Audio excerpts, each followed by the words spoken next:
Hey guys, in this video, I'm gonna show you how to make a dice in 3D. So let's get started. Get a cube first and bevel it. Now adjust the bevel settings like this.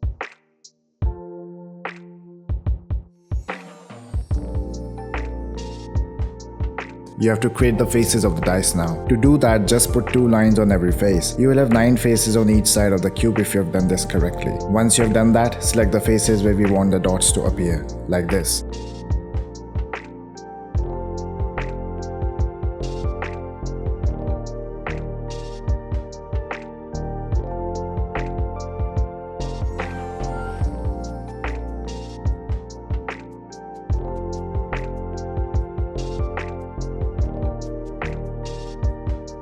Press Ctrl E to open the extrude properties. Now use the offset slider like this so that we can shrink the boundaries of the holes.